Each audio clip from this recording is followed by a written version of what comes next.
Et au final, on a le protocole DNS. En fait, ce n'est pas le dernier protocole qui existe, hein. Il y a encore plein de protocoles dans le monde.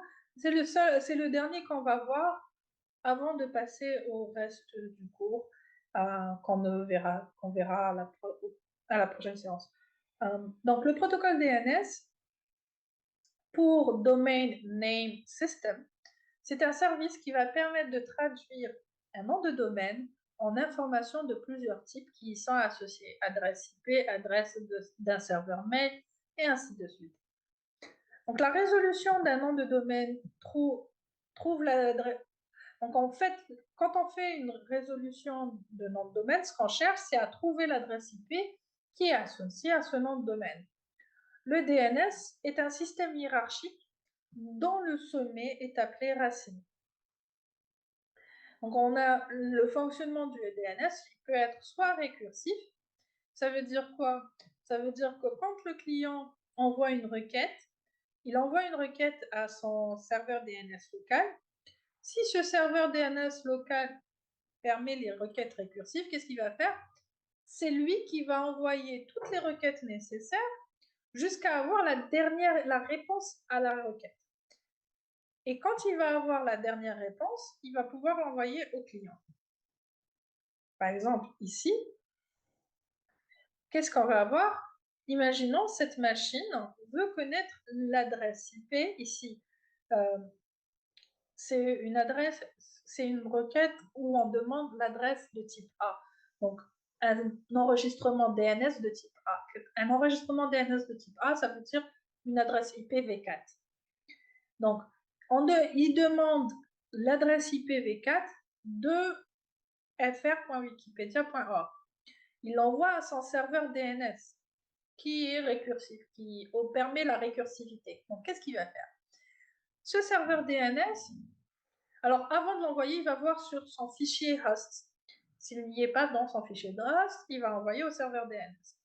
Le serveur DNS, il va voir est-ce qu'il l'a dans son cache ou il ne l'a pas. S'il a la réponse dans son cache, il envoie directement à la machine. S'il n'a pas la réponse dans son cache, il va envoyer plusieurs requêtes. Il va envoyer la requête d'abord au serveur DNS Racine, qui va permettre de lui dire je ne sais pas où se trouve fr.wikipedia.org, mais je sais où se trouve le serveur DNS qui a pour rôle, enfin, qui connaît tout ce qui est org. Donc, il va lui envoyer ça comme réponse. Une fois qu'il a cette réponse, ce serveur DNS, il va envoyer la même requête au serveur DNS qui s'occupe du .org. Il va recevoir cela, il va lui dire, moi je connais pas fr.wikipedia.org, mais je connais le serveur DNS qui a autorité sur wikipedia.org.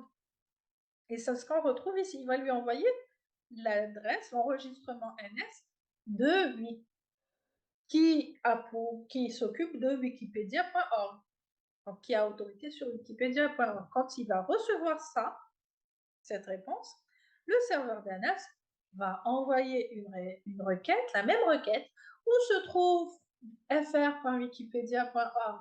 Cette fois-ci, au serveur DNS qui a autorité sur wikipedia.org. Et là, il va lui dire fr.wikipedia.org se trouve à l'adresse IP 91.198.174.232. Et il va envoyer cette réponse au serveur DNS, à ce serveur DNS. Quand il reçoit cette dernière réponse, à ce moment-là, il va envoyer la réponse au client. Donc, dans le cas où le client envoie la requête à un serveur DNS qui est récursif, c'est le serveur DNS récursif qui va faire toutes ces requêtes. Et quand il a la réponse à la requête, il va la renvoyer au client. Quand le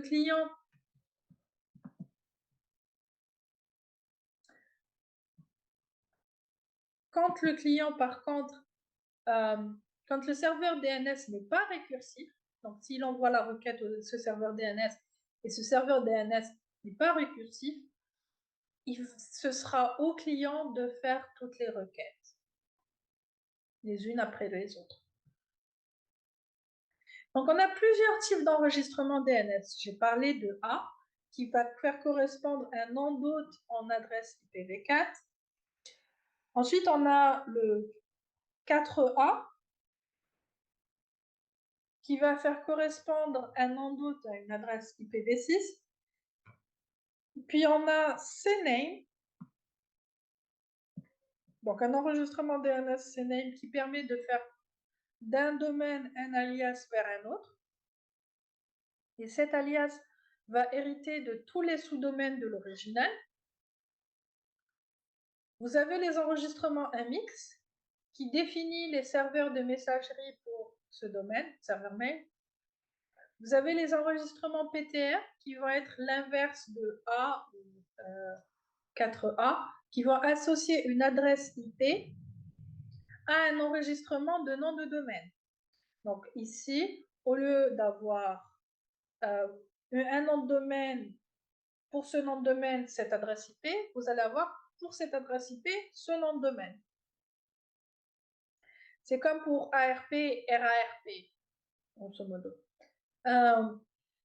Vous avez les enregistrements NS qui vont permettre de définir les serveurs DNS d'un domaine. Les enregistrements SOA qui vont donner les informations générales d'une zone, serveur principal, mail de contact, durée d'expiration, numéro de série de la zone, et ainsi de suite. On va voir à quoi va servir certains éléments comme le numéro de série de la zone par là, je pense, après. Et on a les enregistrements TXT, ou texte, qui permet à un administrateur d'insérer un texte quelconque dans un enregistrement DNS. Par exemple, actuellement, si vous êtes en train de si vous configurez un serveur mail chez vous, pour une entreprise, qu'il est hébergé chez vous. La chose que vous allez devoir faire, si vous voulez que vos emails arrivent à destination et ne partent pas dans les spams, vous allez devoir configurer ce qu'on appelle des KIM, des marques et il y a un troisième dont je ne me rappelle plus le nom. Quoi qu'il en soit, ces éléments-là, en fait, c'est des informations que vous allez rajouter dans le serveur dans votre serveur DNS, dans un enregistrement TXT. Si jamais...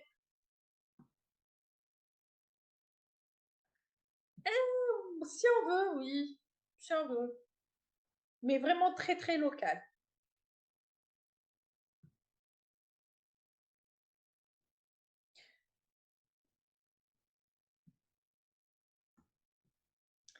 Ensuite, donc le protocole DNS utilise généralement le port UDP 53. Cela dit, si la réponse dépasse les 512 octets, la norme qui régit le protocole DNS va passer d'être encapsulé dans le protocole UDP vers le TCP. Donc il va renvoyer, ce qui est prévu, c'est qu'il envoie la requête, il va renvoyer la requête sur le port TCP 53. Souvent, la plupart du temps, les pare-feux bloquent le port TCP 53 puisque c'est généralement le port TCP 53 que le transfert de zone DNS va s'effectuer. Donc, pour rappel, le transfert de zone DNS, c'est quoi? C'est le fait de demander tous les enregistrements du serveur DNS et de les recevoir. Alors, on va voir ça un peu plus en détail juste après. Le format d'un message DNS, ok, pardon, un instant. But we have a UDP version. Oui, alors, DNS va utiliser normalement le port UDP 53, mais il peut aussi utiliser le port TCP 53. Il va utiliser le port UDP 53, donc il va utiliser les datagrammes UDP quand le datagramme est inférieur à 500, maximum 512 octets. Donc les datagrammes, et c'est ce qu'on va voir ici, les datagrammes UDP pour tout ce qui est DNS ont une taille fixe de 512 octets et doivent être tronqués si leur taille est plus grande. Ceci est identifié par le flag TC. Ce qui veut dire que quand on a quelque chose qui dépasse les 512 octets, on a DNS a deux possibilités. Soit il va découper ça en plusieurs datagrammes UDP, soit il va utiliser TCP. Voilà. Et quand il bascule vers le TCP, il va utiliser le port TCP 53. Donc, composition d'un message DNS va être comme suit. Vous allez avoir un identificateur, les flags. Alors, l'identificateur, moi je vais les expliquer juste après. Un identificateur, les flags, le nombre de questions, le nombre de réponses RR, le nombre d'autorités RR, le nombre additionnel RR, et ensuite on va avoir des sections, 4 sections. La section question, la section réponse, la section autorité et la section additionnelle. À quoi ils correspondent? Alors, l'identificateur, c'est un nombre entier qui va représenter une requête qui va être la même pour la réponse. En fait, ça va permettre d'identifier la réponse DNS, elle est pour quelle requête, grosso modo. Les flags, on en a plusieurs. On a QR, 0 si c'est une requête, 1 si c'est une réponse. On a les opcodes qui sont sur 4 bits, qui vont permettre de dire c'est quel type de requête. 0 pour une requête standard, 1 pour une requête inversée. Donc la requête standard, c'est par exemple, je cherche l'adresse IP d'un nom de domaine. La requête inversée, c'est je cherche le nom de domaine d'une adresse IP. 2, c'est pour le statut du serveur. 3 de 3 à 15, c'est réservé pour une utilisation future. Ensuite, on a le flag AA pour dire si la réponse fait autorité. Donc, on va indiquer si le serveur qui répond, le serveur DNS qui répond, et fait autorité sur le nom de domaine dont on a demandé l'adresse IP, par exemple. Donc, si on reprend l'exemple ici, ce serveur DNS fait autorité sur ce nom de domaine, sur fr.wikipedia.org. Ça veut dire que ce serveur DNS, dans sa réponse, il va avoir le flag AA qui va être à 1. Par contre, les autres serveurs DNS, ils n'auront pas leur flag AA à 1 parce qu'ils ne font pas autorité sur le fr.wikipedia.org qui était dans notre exemple. Ensuite, on a le flag TC pour dire que c'est une réponse tronquée. Donc, ça va indiquer que le message a été tronqué. 0 si c'est TCP qui est utilisé, parce que de toutes les façons, si TCP est utilisé, c'est TCP qui va s'occuper de ça. Il peut être positionné à 1 si UDP est utilisé et la réponse est supérieure à 512 octets. Voilà. Donc, si la réponse est inférieure à 512 octets, TC sera aussi, même si on utilise UDP, TC sera aussi égal à 0. Pour que TC soit égal à 1, il faudrait que UDP soit utilisé et que la réponse soit supérieure et une taille supérieure à 512 octets. On a aussi le flag RD qui permet de demander la récursivité en le mettant à 1.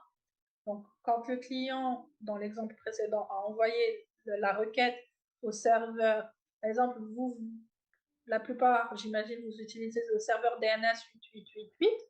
Quand vous envoyez une requête, vous allez envoyer avec le flag RD à 1 pour que ce soit le serveur DNS qui est à l'adresse IP 88888 qui s'occupe de la récursivité, de poser toutes les questions avant de vous répondre. On a le flag RA qui indique que la récursivité est autorisée. Ensuite, on a le flag Z qui est positionné à 0 pour une utilisation future. Le flag AD pour dire comme quoi les données sont authentifiées, en fait, il utilise DNSSEC. CD aussi, c'est par rapport à DNSSEC. Ensuite, on a RCode qui va être sur 4 bits et qui indique le type de réponse. 0 s'il n'y a pas d'erreur, 1 erreur de format dans la requête, 2 problème sur le serveur, 3 le nom n'existe pas, 4 non implémenté. Donc en fait, il n'y a rien d'implémenté sur le si on a RCode 4, 5 refus et 6 à 15 réservés. Le nombre de questions va spécifier le nombre d'entrées dans la section questions. Vous pouvez envoyer plusieurs questions en même temps. Par exemple, je veux savoir l'adresse IP de fr.wikipedia.org, mais je veux aussi savoir l'adresse IP de, je sais pas moi, www.usthp.dz. Donc je peux mettre les deux questions dans un même dans une même requête DNS. Donc le nombre de questions, ici je mettrai 2 dans le nombre de questions. Le nombre de réponses spécifie le nombre d'entrées dans la section réponses. Donc même idée finalement. Le nombre d'autorités RR, ça spécifie le nombre d'entrées dans la section autorité. Et le nombre additionnel RR va spécifier le nombre d'entrées dans la section additionnelle. Donc le reste du message DNS va correspondre finalement aux informations utiles. Dans la section question, on va indiquer le type, la classe et le domaine sur lequel la requête a été exécutée. Si je veux connaître l'adresse IP d'un nom de domaine, je vais demander l'enregistrement A. Par exemple, je veux connaître les adresses IP V4. Je vais demander l'enregistrement A pour le nom de domaine. Dans la section réponse, je vais avoir les enregistrements qui correspondent à la réponse de la requête. Cette section n'est renseignée que si le flag AA est positionné à 1. Pour rappel, je reviens en arrière, le flag AA, c'est pour dire comme quoi c'est une réponse ayant autorité. Donc c'est le serveur DNS qui fait autorité sur le nom de domaine qui a répondu. La section autorité va indiquer les enregistrements correspondant aux serveurs ou DNS qui font autorité. Donc ici, par exemple, j'ai le serveur DNS qui fait autorité sur un nom de domaine. Et donc, si je suis, par exemple, à cette étape, je vais ici, cet enregistrement va se trouver dans la section AA pour les réponses. Pardon, oui. Dans la section autorité. Et dans la section additionnelle, je vais retrouver les enregistrements des informations supplémentaires qui peuvent être données par le serveur DNS. Les adresses IP des serveurs figurant dans la section autorité, par exemple. Donc, un enregistrement de ressources ou un enregistrement RR ou RR, Resource Record, qu'est-ce qu'on va retrouver? On va retrouver l'entête. Dans l'entête, on a le nom, le type, la classe, le TTL, la longueur. Alors le TTL, ce n'est pas le nombre de sauts ici. C'est une durée de vie en secondes. La longueur va indiquer la longueur du champ de données. Le nom correspond au domaine où se trouve l'enregistrement, mais il peut être différent suivant le type. Alors, si on a de type A ou CNAME, ça va être ici un nom d'autre. Si on a le type ici, c'est PTR, alors ici, on va avoir une adresse IP. Le type va permettre de donner le type de données utilisé dans l'enregistrement. La classe est un champ qui possède une valeur qui identifie une famille de protocoles ou une instance de protocole, mais sur 16 bits aussi. Le TTL, c'est la durée de vie de l'enregistrement en secondes. Et la longueur, je l'ai dit, c'est la taille des données qui suivent. Et ensuite, les données vont identifier la ressource. Ce que l'on met dans ce champ va dépendre, bien sûr, du type de ressource que l'on décrit. Donc, si on a un type A, pour la classe IN, on est en train de parler d'une adresse IPv4 sur 32 bits. Pour la classe CH, un nom de domaine suivi d'une adresse octale chaotique sur 16 bits. Généralement, vous ne voyez pas ça. Généralement, vous ne voyez que celle-là, la plupart du temps. CNAME, c'est un nom de domaine. C'est un alias pour un autre nom de domaine. MX, c'est une valeur de préférence sur 16 bits. Donc, si on a les données, si le type c'est MX, on va avoir une valeur qui est généralement sur 16 bits, la plus basse possible, suivie d'un nom d'hôte souhaitant servir d'échangeur de courrier pour le domaine pour ce domaine-là. Si on a le type PTR, alors on va avoir une adresse IP sous forme d'un nom. Et si on a le type NS, on va avoir un nom d'hôte dans les données. On a aussi, si on a le type de ressource, c'est SOA, on va avoir alors dans les données plusieurs champs. Le serveur de nom primaire, un contact mail, un numéro de version de la zone, qui est serial. Refresh, c'est l'écart en secondes des mises à jour demandées par le serveur secondaire au serveur primaire. Retry, c'est le délai en secondes que doivent attendre les serveurs secondaires pour renouveler la requête. Expire, c'est le délai au terme duquel la zone est considérée comme invalide si les serveurs secondaires ou esclaves ne peuvent pas joindre le serveur primaire. Et TTL, minimum, est utilisé pour spécifier en secondes la durée de vie pendant laquelle sont conservées en cache les réponses qui correspondent à des demandes d'enregistrement inexistantes. Donc, ici, c'est la même chose que ce qu'on avait vu tout à l'heure, mais on va voir avec un exemple concret sous Wireshark. C'est pour voir les différents paquets. Donc, on a une machine qui cherche à connaître tous les enregistrements. Ici, on a le type ENI. ENI, ça veut dire tous les types d'enregistrement, quel que soit le type d'enregistrement. Pour le nom de domaine dnslookup.fr. Donc, qu'est-ce qu'il va faire? Il va envoyer la requête dnslookup.fr, classe IN, type ENI, au serveur DNS racine.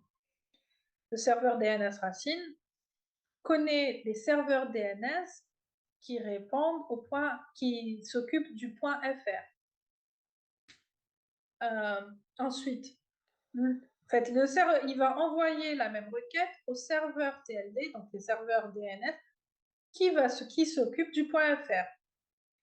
Le serveur DNS qui s'occupe du point .fr va lui dire « Je connais l'adresse du serveur DNS qui s'occupe de dnslookup.fr. » Donc, il lui envoie la réponse. Le PC, pardon, la machine, qu'est-ce qu'elle va faire en dernier? Va envoyer cette requête au serveur de nom de dnslookup.fr et lui va lui renvoyer tous les enregistrements puisqu'il a demandé tous les types d'enregistrements qui sont émis. Donc, on va voir ces paquets un par un. Ici, c'est le premier, c'est la requête. Qu'est-ce qu'on va voir? Qu'est-ce qu'on peut voir? On a les flags. Alors, si vous regardez bien, vous avez d'abord l'idée de transaction, donc c'est la requête, le numéro de requête. Vous allez avoir ensuite les flags et à quoi ils correspondent. Donc ici, c'est 0, donc c'est pas une réponse, mais c'est une requête. Ensuite, on a l'opcode 000, donc c'est une requête standard. Ensuite, on a 0, ça veut dire que le message n'est pas tronqué. Si vous regardez, il utilise l'UDP, hein, juste au-dessus. Ensuite, on a 1, ça veut dire que il voudrait faire la requête de manière récursive, si possible. Ensuite, 0, rien. Et ensuite 0, il n'utilise pas DNSSEC, donc voilà. Ensuite, dans les nombres de questions, il y a une question. Les nombres de réponses, il n'y en a pas. C'est la première fois qu'il envoie la requête. Les nombres d'enregistrement d'autorité, il n'y en a pas. Les nombres d'enregistrement additionnels, il n'y en a pas. Et ensuite, dans le corps du message, vous allez avoir la section requête. Ici, il n'y a que la section requête. Et vous allez avoir la requête. Donc, la requête, c'est le nom de domaine, ce que je recherche. Le type, c'est NI. Et la classe, IN. Ensuite, maintenant, j'ai envoyé ce paquet. Qu'est-ce que je vais faire? Le serveur root va m'envoyer la réponse. Et on va voir la réponse. Dans la réponse, alors la réponse est partagée en deux pour pouvoir voir le tout en même temps, pour pouvoir voir les choses en détail. Vous regardez comme quoi l'idée de transaction, c'est la même que ici. 0, 2, 3, F. Vous avez 0, 2, 3, F.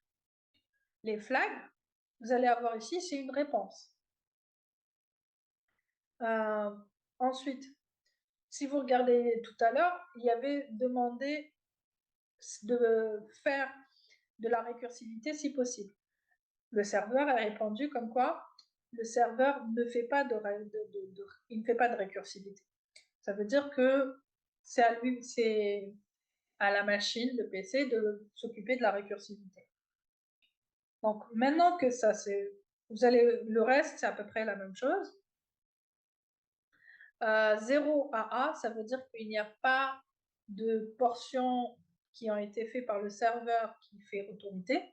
Par contre, dans les nombres de réponses et de questions, etc., vous allez avoir une question, c'est la question qui avait été, nombre de questions, ce qui avait été envoyé. Maintenant, les réponses, les enregistrements sont différents. Il n'y a aucune réponse directement à la question. Par contre, on a 7 enregistrements d'autorité et 14 enregistrements additionnels. On va les voir ensemble.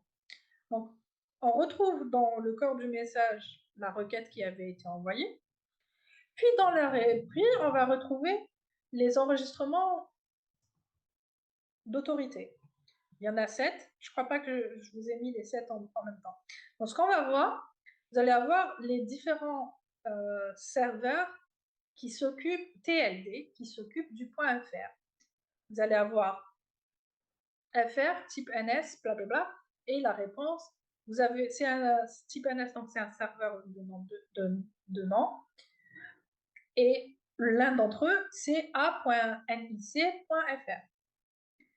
Puis le deuxième, même chose, c.nic.fr, et ainsi de suite. Et dans la section, donc vous avez 7 enregistrements comme cela. Vous allez avoir 1, 2 et 5 autres. Je ne les ai pas ici, mais c'est les mêmes pratiquement.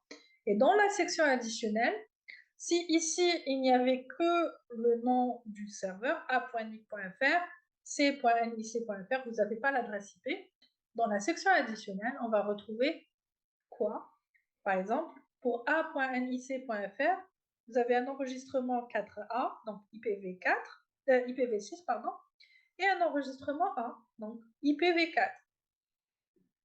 Et ainsi de suite. Donc, ça va nous permettre d'avoir les adresses IP directement dans la section additionnelle. Donc, je peux utiliser l'adresse IP suivante, 192.93.0.129, pour envoyer ma requête à ce serveur directement.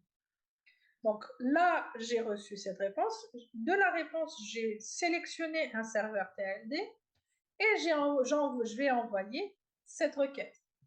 Donc, je vais retrouver, c'est la même requête et la destination, adresse IP, c'est la destination d'un des serveurs TLD. Donc, soit, alors je vais vous dire ça tout de suite, c'est pas 129. C'est ce serveur-là, c'est a.nic.fr. Donc, il a envoyé à a.nic.fr. Une fois que ça a été fait,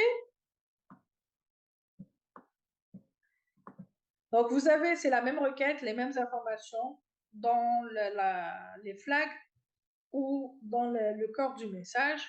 C'est la même chose que la première requête qui a été envoyée. Maintenant, le serveur TLD va répondre. C'est le paquet 4. Donc, quand il répond, il va répondre avec ces informations-là. Il va lui dire que lui aussi, que c'est une réponse à une requête standard, que le serveur ne fait pas autorité, que le message n'est pas tronqué, que, alors, comme lui, lors de la requête, il avait demandé la récursion, donc la récursion a été demandée, et qu'en réponse à ça, le serveur ne fait pas de récursion, et ainsi de suite. Il n'y a pas d'erreur dans la réponse, et le serveur ne fait pas autorité. Il ne fait pas autorité sur dnslookup.fr. Il ne connaît que le .fr. Donc, le nombre de réponses, qu'est-ce qu'on va retrouver? On va avoir une question, pas d'enregistrement de réponse à la question directe. Par contre, on a 2 enregistrements autorité et 0 enregistrement additionnel. Et quand on voit là, on va avoir dans le corps du message la requête. Alors, si vous regardez là, avant d'aller là, vous allez voir que ici la transaction ID c'est 0502 et dans la requête c'était aussi 0502. Donc, dans le corps du message, vous avez la requête, donc je cherche dnslookup.fr, et dans la section autorité, il va lui dire comme quoi il y a 2 serveurs DNS qui s'occupent de dnslookup.fr, qui sont ns18.ovh.net et dns18.ovh.net. Et vous allez voir, finalement, ben non, si on avait fait la requête avec dig, on aurait la réponse de cette manière, grosso modo. Ce serait à ça que ça ressemblerait. Ensuite, maintenant qu'on a cette réponse, le PC va envoyer sa requête, encore une fois, mais cette fois-ci, au serveur qui fait autorité. Et vous allez voir comme quoi c'est la même requête, la seule chose qui diffère, c'est la destination et le numéro de transaction. Et la réponse va être, vous voyez le numéro de transaction, la réponse va être la suivante. Donc, vous allez avoir, c'est une réponse à une requête standard. C'est un serveur qui fait autorité sur le domaine dont la requête a été faite. Le message n'est pas tronqué. La récursion est demandée, mais ce serveur ne fait pas de récursion.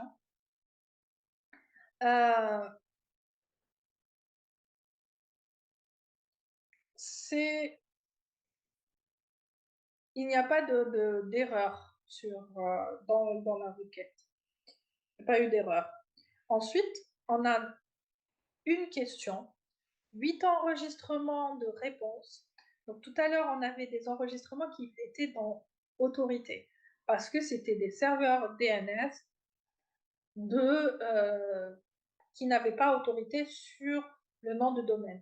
Maintenant, comme on a envoyé vers le serveur DNS qui fait autorité sur le nom de domaine, les réponses vont être ici. Et on a 6 enregistrements additionnels.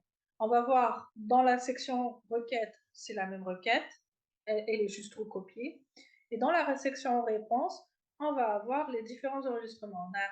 On a un enregistrement de type SOA avec les informations, donc le nom, le type, la classe, le time to live qui est le TTL qui est ici un jour, la longueur des données, le serveur DNS primaire,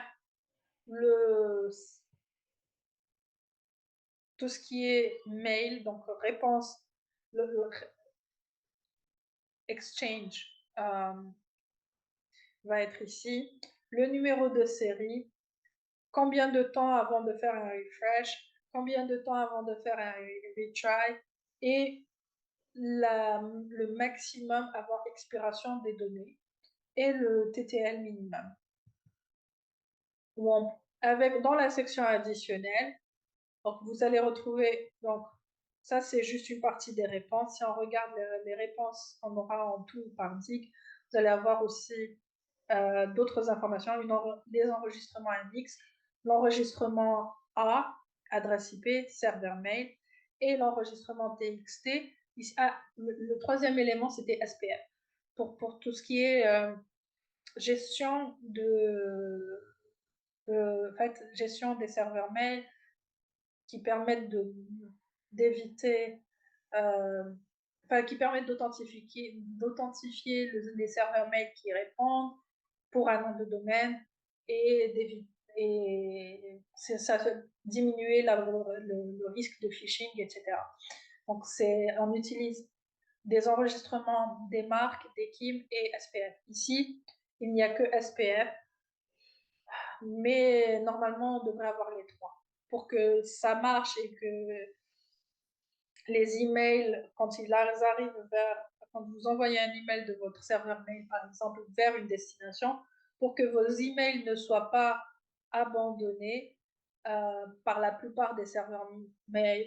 En fait, si vous envoyez par exemple à Gmail ou à une adresse mail Hotmail ou à une adresse mail Yahoo, qu'est-ce qu'ils vont faire ces serveurs, il va y avoir une vérification de cet enregistrement et par rapport à cet enregistrement, voir l'entête de l'email.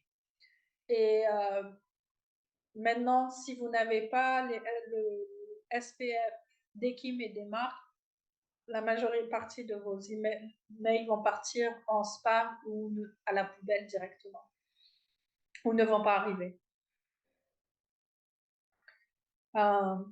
Ensuite, on a dans la section additionnelle des adresses IP relatifs aux différents serveurs. Ici, mx1.ovh.net, il y a la telle adresse IP, mx2.ovhmo.net, et telle autre adresse IP, ainsi de suite. Vous avez vu auparavant, au courant de l'année dernière, ce qu'on appelle le transfert de zone DNS. Néanmoins, ce on l'a vu du côté attaque. On l'a pas vu finalement d'un point de vue paquet, à quoi ça ressemble et ainsi de suite.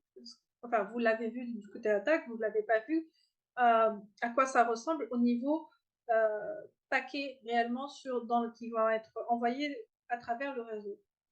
Donc en réalité, le transfert de zone DNS, c'est quand on parle d'un transfert de zone complet, on va avoir ce qu'on appelle la commande AXFR qui va être utilisée. La commande AXFR va permettre l'envoi de la zone DNS entière, donc en d'autres termes, tous les enregistrements DNS qui se trouvent vers l'autre qui la demande. À la base, on va l'utiliser pour entre deux serveurs DNS, un serveur qui va être le serveur primaire et un deuxième serveur qui va être le serveur secondaire. Donc le serveur primaire va envoyer un paquet Notify pour notifier, comme quoi, voilà, soit il y a eu des mises à jour ou des choses dans ce style. Donc le secondaire va répondre avec une réponse Notify. Ces deux paquets-là vont utiliser le protocole UDP. port UDP 53, protocole UDP. Ensuite, le protocole second, le serveur DNS ou celui qui va demander va envoyer une requête SOA. Je vous rappelle, un enregistrement SOA, on l'avait vu, c'est un enregistrement qui va avoir les différents éléments du style le numéro de série,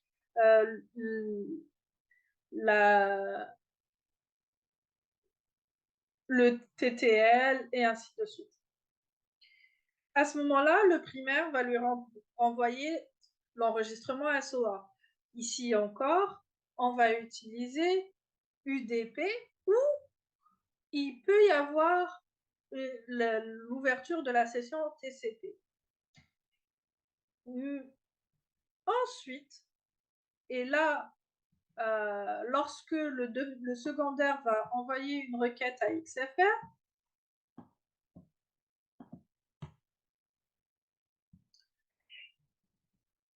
le primaire va répondre à la requête à XFR et il peut y avoir plusieurs réponses selon la taille de la zone à transférer. Et cette partie-là va être en utilisant une session TCP. Pourquoi? Parce que généralement, la zone DNS va être beaucoup plus grande que les 500. Pour rappel, on avait dit comme quoi le protocole DNS utilise l'UDP, il est encapsulé dans le protocole UDP pour des données, une taille de données inférieure à 512 octets, une taille de données, donc une taille de paquets inférieure à 512 octets. Et si les paquets devenaient plus grands que 512 octets, on passait vers les TCP. Et c'est pour cela que quand il y a d'après la RFC 9103, vous allez avoir ce passage-là dès que il peut se faire juste avant la requête AXFR, l'établissement de la session TCP, ou l'établissement de la session TCP peut se faire aussi ici. Les deux sont possibles. Mais cette partie-là, la requête AXFR ainsi que les différentes réponses AXFR vont faire partie d'une session TCP pour s'assurer de l'envoi et de la réception de tout, pour s'assurer que les paquets ne soient pas perdus et s'il y a un paquet qui est perdu, qu'il puisse être détecté grâce aux mécanismes de TCP qui sont les numéros de séquence et le numéro d'acquittement.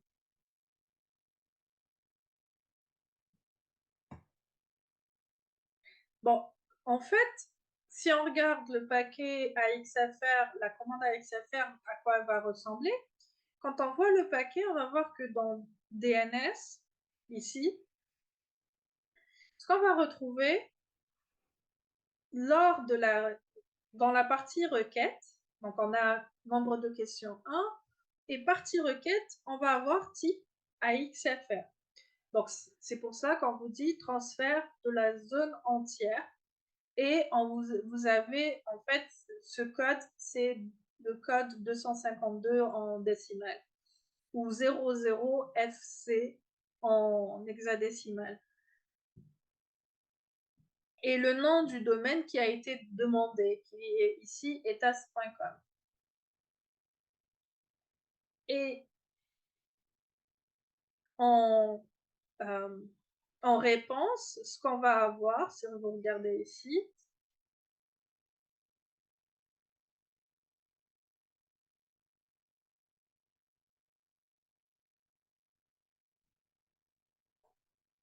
on va avoir comme réponse, finalement, on a toujours une seule question, c'est ce qui avait été demandé, c'est la même question, on revoit ici etas.com, AXFR, type de requête AXFR, etc.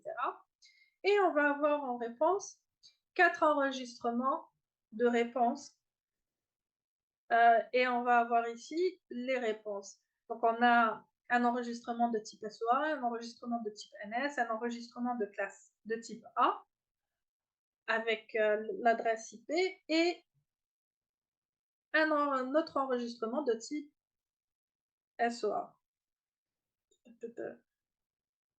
Voilà. Et donc là, finalement, c'est le transfert de zone DNS complet. Néanmoins, pour rappel, le transfert de zone DNS doit être possible entre un serveur DNS primaire et un serveur DNS secondaire d'un même domaine, mais il ne devrait pas être possible depuis d'ailleurs. Par exemple, si je suis moi un attaquant et que j'essaye de découvrir des informations sur ma cible, une des manières de faire, c'est d'essayer de faire un transfert de zone DNS. Et en faisant le transfert de zone DNS, j'aurai de la reconnaissance, enfin, je vais pouvoir faire une reconnaissance sur le domaine de ma cible, avec des éléments qui sont publics et des éléments qui peuvent être privés. Et on a le transfert de zone incrémental. Donc le transfert de zone incrémental, qui est une commande IXFR, contrairement au précédent qui est AXFR, va permettre de l'envoi d'une partie de la zone DNS vers l'autre demandant. Ici, ça commence de la même manière. Le primaire va envoyer un notify, le secondaire va envoyer une réponse notify. Tout ça va être fait sous UDP. Ensuite, il va y avoir une requête du SOA. Le primaire va répondre avec une réponse SOA. Cette partie-là peut être faite sous UDP ou TCP. Ensuite, il y a une requête IXFR. Et il va y avoir une réponse IXFR. Elle peut être encapsulée, cette partie-là aussi peut être encapsulée dans de l'UDP ou dans du TCP. Et ainsi de suite. S'il y a un problème, donc si dans cette partie il y a eu problème, la prochaine requête va être en utilisant TCP si nécessaire.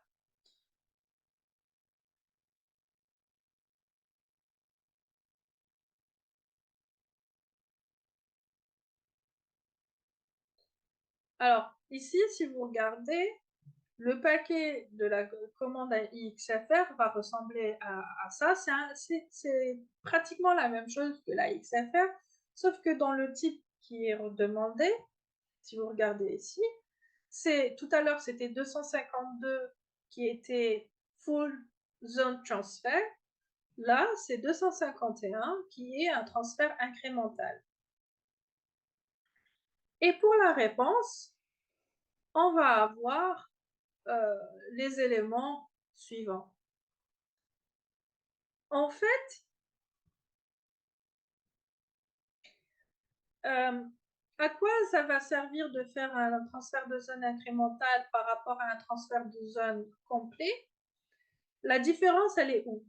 C'est que dans le transfert de zone complet, je vais tout récupérer. Je vais faire une copie de tous les enregistrements DNS qui existent dans le serveur primaire et je vais les récupérer et les copier dans le serveur DNS secondaire. Tandis que dans un transfert de zone incrémentale, qu'est-ce qui va se passer? Pour rappel, dans l'enregistrement, si on revient ici, pourquoi le secondaire envoie une requête SOA et quand il va recevoir la réponse SOA, il va comparer les numéros de série qu'il a dans son serveur par rapport à ce qu'il a reçu. Et si le numéro de série n'est pas le même,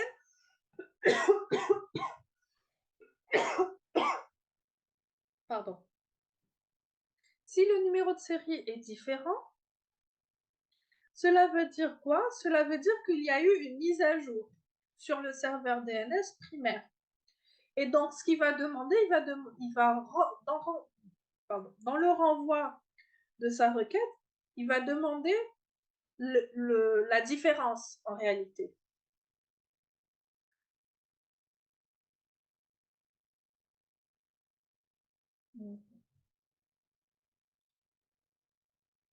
Donc, Comment on va prévenir ou détecter les transferts de zones DNS? On a plusieurs manières.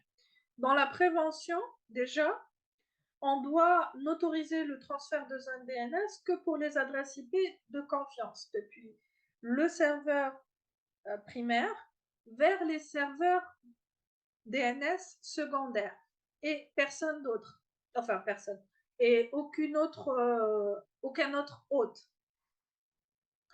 Et on peut le faire, par exemple, sur les serveurs bind, en mettant en place dans le fichier de configuration ces différentes informations.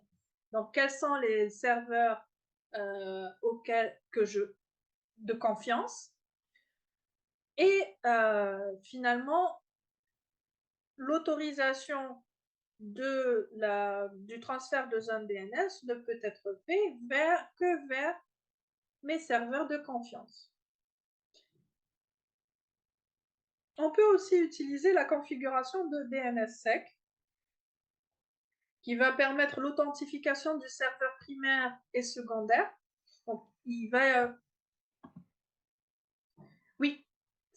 on va faire une whitelist, effectivement, ou une allow list. Et donc, en utilisant DNSSEC, il va y avoir l'authentification mutuelle du serveur primaire et secondaire, la validation du client par le serveur en utilisant MTLS et l'utilisation d'une ACL basée IP qu'on va combiner à une signature TSIG valide pour la requête XFR. Et ce qui va permettre que alors XFR c'est pour dire AXFR ou IXFR, hein, donc les deux. Ce qui va permettre que seuls les serveurs autorisés puissent pouvoir envoyer cette requête, enfin, quand ils envoient cette requête, recevoir une réponse.